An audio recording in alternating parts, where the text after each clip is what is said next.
감사합니다. 계속 마태복음에 대해서 우리가 보고 있습니다.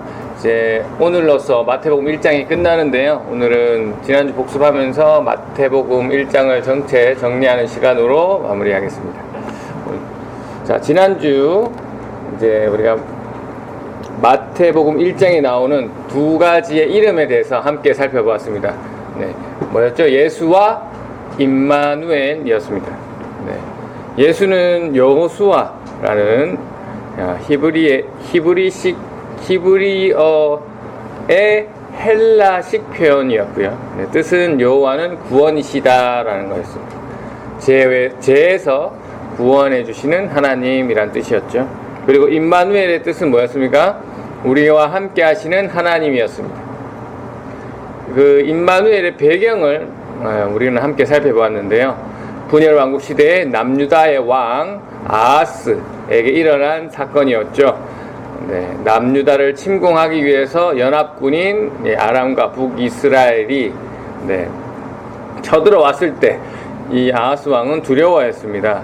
그런데 이 두려워하면서도 이 아하스 왕은 하나님을 의지하지 않고 자신의 계획대로 이집트에게 도움을 요청하는 그러한 모습. 그래서 이스라엘이 왔을 때, 이사야가 왔을 때, 이사야가 하나님의 말씀을 전해줬을 때, 하나님께 그 증거를 구하라, 그 표적을 구하라 라고 했을 때 구하지 않는다 라고 말하는 실수를, 그 징조를 구하지 않는 실수를 해버리죠. 이런 모습을 보면서도 하나님께서는 그 아하스 왕뿐만 아니라 남유다를 불쌍히 여기시고 사랑하시기 때문에 하나님께서 그 선조들과 한 약속, 아브라함과 다윗에게 한 약속을 지키시기 위해서, 아브라함에게 여기서는 이제 그 지키기 위해서 임마누엘, 하나님이 너희와 함께 하시겠다라는 약속을 하시고 처녀가 아들을 낳는 징조를 보여주시겠다라고 하신 거죠. 그래서 이것을 이제 마찬가지로 예수님 당시 죄로 인해서 죽어서 심판받을 수밖에 없는 이스라엘 백성들이었지만, 그래서 로마 치하에 있는, 그래서 너무나도 힘든 삶을 살고 있는 그러한 유대인들이었으나 하나님께서는 성자 예수님을 보내주셔서 임마누엘, 그들과 함께 하시며 여전히 어려움에 있는 그들을 구원해 주시겠다라고 말씀하시면서 보여주신 징조가 처녀가 성령으로 잉태하는 그것을 그대로 보여주시면서 하나님의 약속이, 하나님의 말씀이 이루어질 것임을 보여주셨습니다. 그래서 하나님이 함께 하신다라는 것의 의미는 하나님이 함께 하시면 끝내 결국에는 승리한다라는 것이었고, 여기서 승리한다라는 것은 결코 부자가 되고 병에 걸렸다가 무조건 낫고 이름이 높아지고 이런 것을 이야기하는 것이 아니라, 오히려 많은 어려움 속에서, 즉 폭풍 속에서도 하나님이 함께 하심을 느끼고 그것으로 인해서 평안할 수 있는 것이 승리다라고 지난주에 말씀드렸습니다. 그래서 좀 더 확장해서 얘기하면, 예수님 잘 믿는 그리스도인이 갑자기 암에 걸릴 수 있습니다. 갑자기 사고로 돌아가실 수도 있죠. 그리고 예수님 잘 믿는 사람이 갑자기 사업이 쫄딱 망할 수도 있습니다. 그렇다고 해서 우리가 이분의 삶이, 이분의 인생이, 이분의 믿음이 틀렸다, 잘못됐다라고 말할 수 없는 거죠. 물론 하나님의 그 크신 계획은 알 수 없습니다. 그러나 성경에 있는 그 하나님의 여러 모습들을 봤을 때 하나님께서는 절대 자신의 백성을 죽이려고 하시는 분이 아니시다라는 것을 우리가 알 수 있기 때문에, 오히려 지난주 우리가 임마누엘 함께 오셨듯이 힘든 로마 치하에 있는 이 유대인들을 손을 잡아주시는, 그래서 함께 하시고 구원해 주시기를 원하는 하나님의 모습을 우리가 살펴보았습니다. 그렇기 때문에 우리가 그리스도인이라면 이 폭풍 가운데서도 함께 해주시는 그분 때문에 평안할 수 있는 법을, 감사할 수 있는 법을, 위로받고 다시 일어날 수 있는 법을 알아야 한다라는 것이죠. 네. 왜? 하나님은 한 번 하신 약속, 자신의 입으로 뱉은 약속은 반드시 지키시는 분임을 우리가 반복적으로 성경을 통해서 보아왔기 때문입니다. 그래서 지난 한 주간 각자의 삶이 어땠는지는 저는 모르겠으나 그 삶 속에 작은 폭풍도 있었을 거고 큰 폭풍도 있을 것이고 여러 가지 일들이 여러분이 있으셨을 겁니다. 그 가운데서 하나님의 함께 하심을 느끼시며 한 주간 어떻게 평안하셨는지 모르겠습니다. 이렇게 우리가 마태복음 1장을 다 보았는데요. 오늘은 앞에서도 말씀드렸듯이 이 말씀 다시 한번 정리하면서 오늘 말씀 1장 말씀은 마무리하도록 하겠습니다. 자, 질문 한번 해보겠습니다. 마태복음은 누구를 위해 쓴 것입니까? 독자가 누구예요? 예? 마태복음, 마태는 누구에게 이 글을 보이기 위해서 이 마태복음을 썼습니까? 유대인. 네, 맞습니다. 이방인이 아니고 유대인입니다. 이렇게 구별하는 이유는 나중에 이방인을 위해서 쓴 복음서도 있기 때문에 그렇습니다. 네. 자, 그렇게 말씀드렸습니다. 자, 그러면 이 글을 읽는 유대인 입장에서 우리가 마태복음 1장을 생각 한번 해보겠습니다. 네. 유대인들은 족보에 민감했습니다.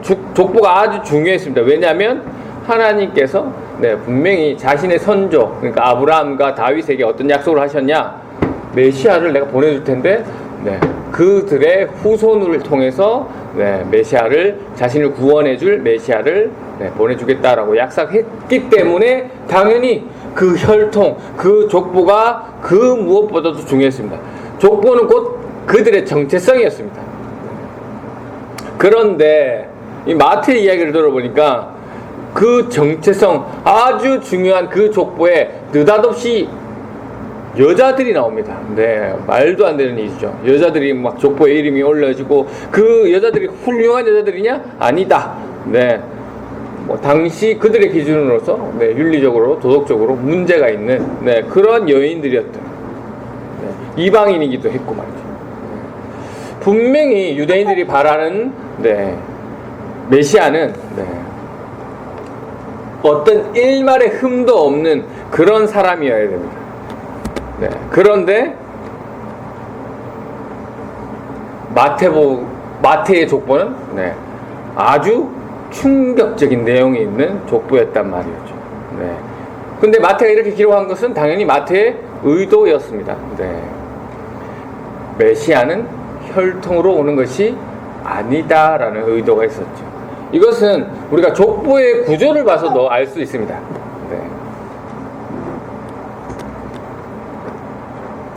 족보의 구조를 보니까 어떻게 나눴습니까?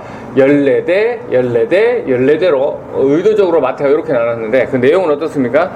첫째 14대는 아브라함부터 다윗까지였고, 두 번째는 다윗부터 바벨론 포로 때까지였고, 그리고 세 번째는 바로 포로 때부터 그리스도까지 있는데, 자, 요 내용의 핵심은 요렇게 나눈 이유의 핵심은 뭡니까? 포로가 들어갑니다. 족보를 그렇게 중요시하는 유대인들에게 포로 내용은 좋은 겁니까? 나쁜 겁니까? 수치입니다. 엄청난 수치입니다.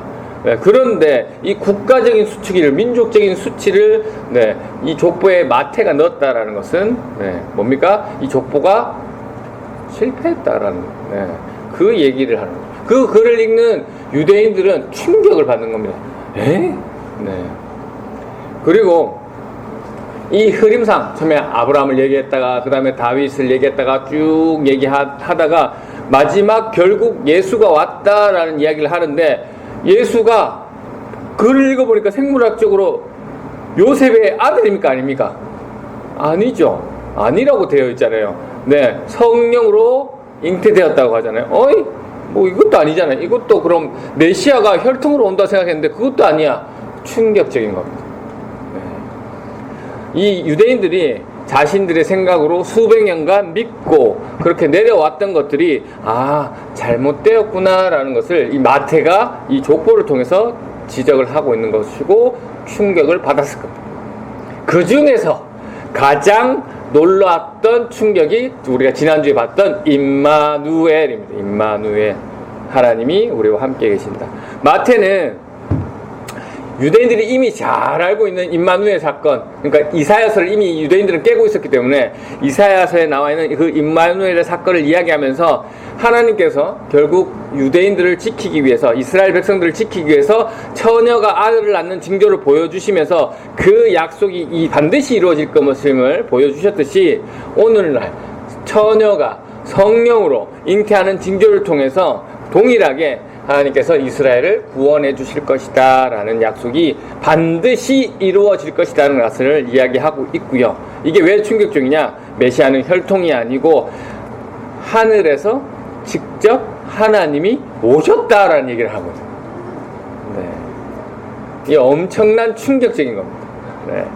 임마누엘, 우리와 함께 하시는 그 하나님께서 실제로 인간의 역사 안으로 들어오신다는, 사실은 말도 안 되는 그 충격적인 일이 벌어진다라는 것이죠.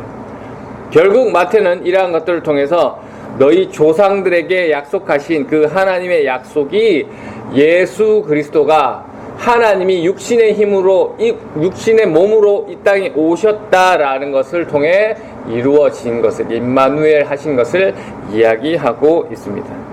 결국 그 약속하신 메시아가 예수 그리스도다라는 설명을 하고 있는 겁니다. 그렇다면 왜 마태는 이런 충격적인 방법으로 예수님을 소개하고 있을까요?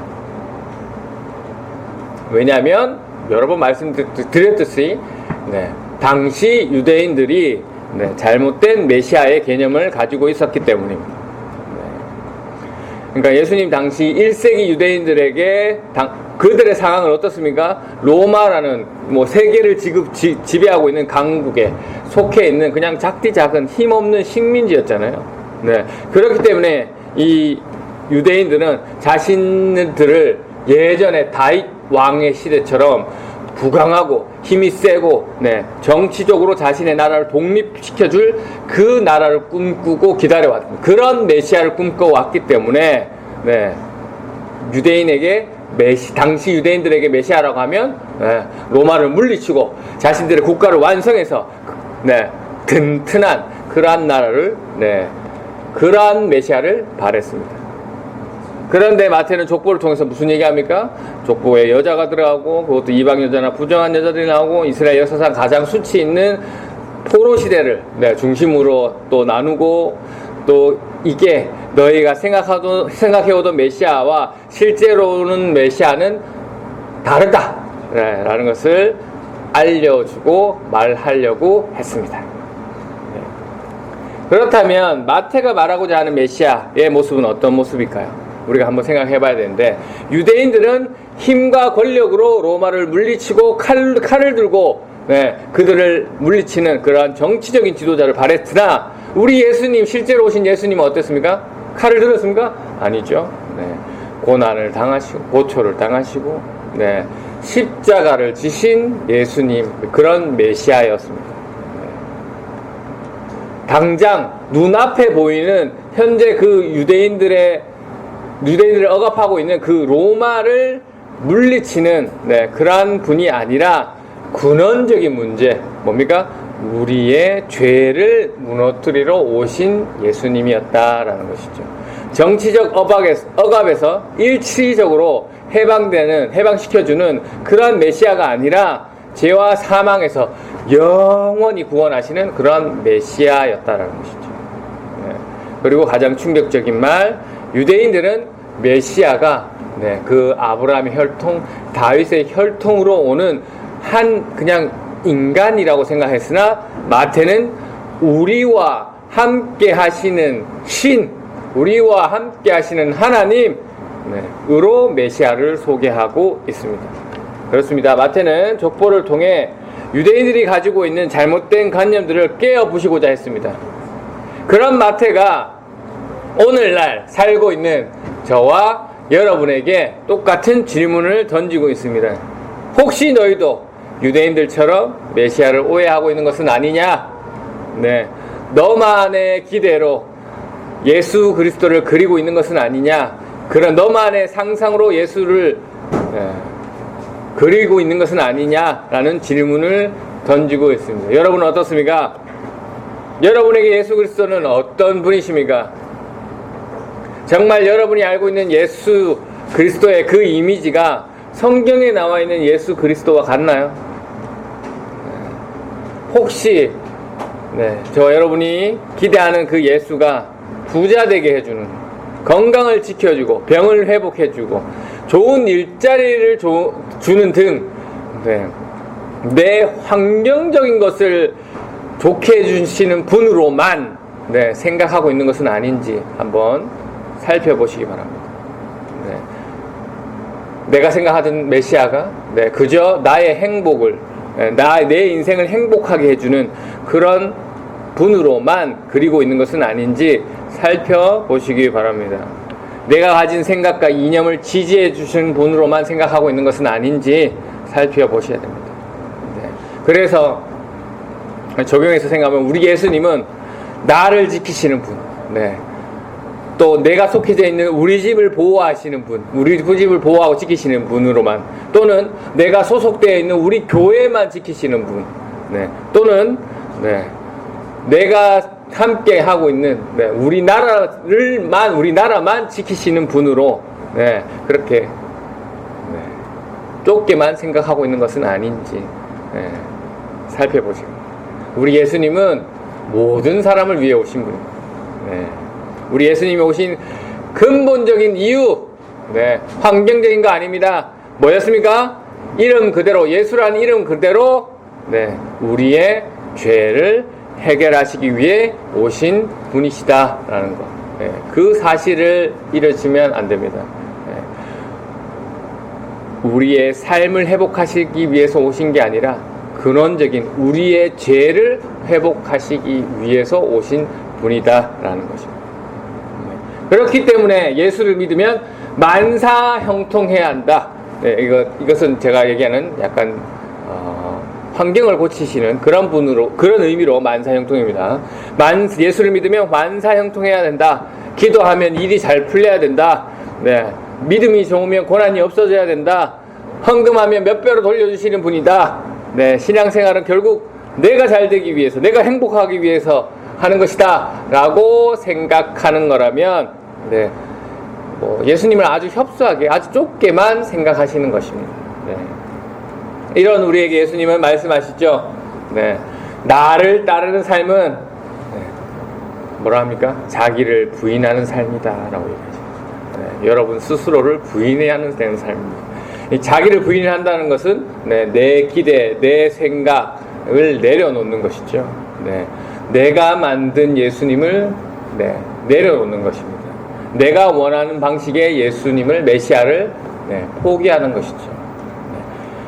그렇게 성경은 먼저 예수님은 자기 자신을 부인하고 나서 성경이 말하는 십자가를 지신 예수, 죄를 끊으러 오신 예수, 임마누엘, 우리와 함께 하시는 예수를 있는 그대로 받아라 라고 말씀하고 계십니다. 사랑하는 우리 성도 여러분, 예수를 믿는다는 것은 예수를 이용하는 것이 아닙니다. 예수를 통해서 내 꿈을 이루는 것이 아닙니다. 예수를 믿는다는 것은 그분이 나의 주인 되심을 인정하는 겁니다. 그분이 나의 왕이 되시고 나는 그분의 백성이라는 사실을 인정하는 것입니다. 예수님이 죽으신 그 십자가, 그 십자가는 내 뜻을 이루기 위해서 하는 것이 아니라 하나님의 뜻이 이루어지는 자리가 그 십자가의 자리라는 것이죠. 우리가 자기를 부인한다고 해서, 그리고 삶이 녹록지 않다고 해서, 또 몸이 아프고 또 돈이 없고 해서 패배한 삶이 아니다라는 것을 기억하셔야 됩니다. 왜 그렇습니까? 지난주도 하셨지만 임마누엘이기 때문입니다. 늘 하나님이 언제 어디서나 우리와 함께하고 계시기 때문입니다. 우리는 그 인생의 그 어려운 그 힘듦을 혼자 지지 않습니다. 우리는 고난을 통과해야 하지만, 고난 속에 있지만 혼자 통과하지 않습니다. 우리는 폭풍을 가지고 있습니다. 폭풍 속에 있을 수 있습니다. 하지만 그래서 눈물을 흘릴 수도 있습니다. 그렇지만 우리는 혼자가 아닙니다. 때로는 이해되지 않는 길, 그리고 억울한 일을 당할 수 있습니다. 하지만 우리는 혼자가 아닙니다. 네. 오늘도 임마누엘이신 그 하나님이 우리와 함께 하고 계십니다. 그 하나님은 한번 하신 약속을 반드시 지키시는 분이시고, 그 지키시는 것은 영원까지 이루어질 것입니다. 그래서 우리는 망하지 않습니다. 네. 그래서 우리는 절대 무너지지 않습니다. 그래서 우리는 끝내 승리할 것입니다. 네. 환경의 승리가 아니라 영혼의 승리입니다. 네. 세상이 말하는 성공이 아니라 하나님의 나라의 승리입니다. 오늘 마태복음 1장, 이 1장은 잘못된 우리의 기대를, 잘못된 예수 그리스도의 관념을 깨트리지만 동시에 우리를 가장 안전한 그곳으로 인도하고 있습니다. 내가 만든 편협한 예수는 내 인생을 감당할 수 없습니다. 성경이 말하는 예수가 내 인생, 내 죄를 감당하시는 분이시다라는 것입니다. 다시 한번 묻습니다. 나는 어떤 예수를 믿고 있습니까?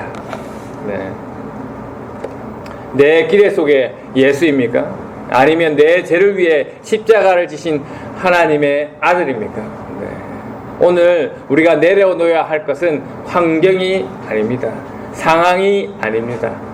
잘못된 기대를 내려놔야. 그리고 우리가 붙들어야 할 것은 임마누엘 되시는 우리 예수 그리스도입니다. 그분은 우리와 함께 하십니다. 그 약속은 변하지 않으십니다. 그 약속은 오늘도 유효합니다. 그러므로 폭풍 속에서도 흔들릴 수 있어도 무너지지 않는 믿음으로, 내가 만든 예수가 아니라 성경에 나오는 예수를 따르는 삶을 살아내는 저와 여러분이 되시기를 주님의 이름으로 축원합니다. 아멘. 감사합니다. 이 시간 함께 기도하실 때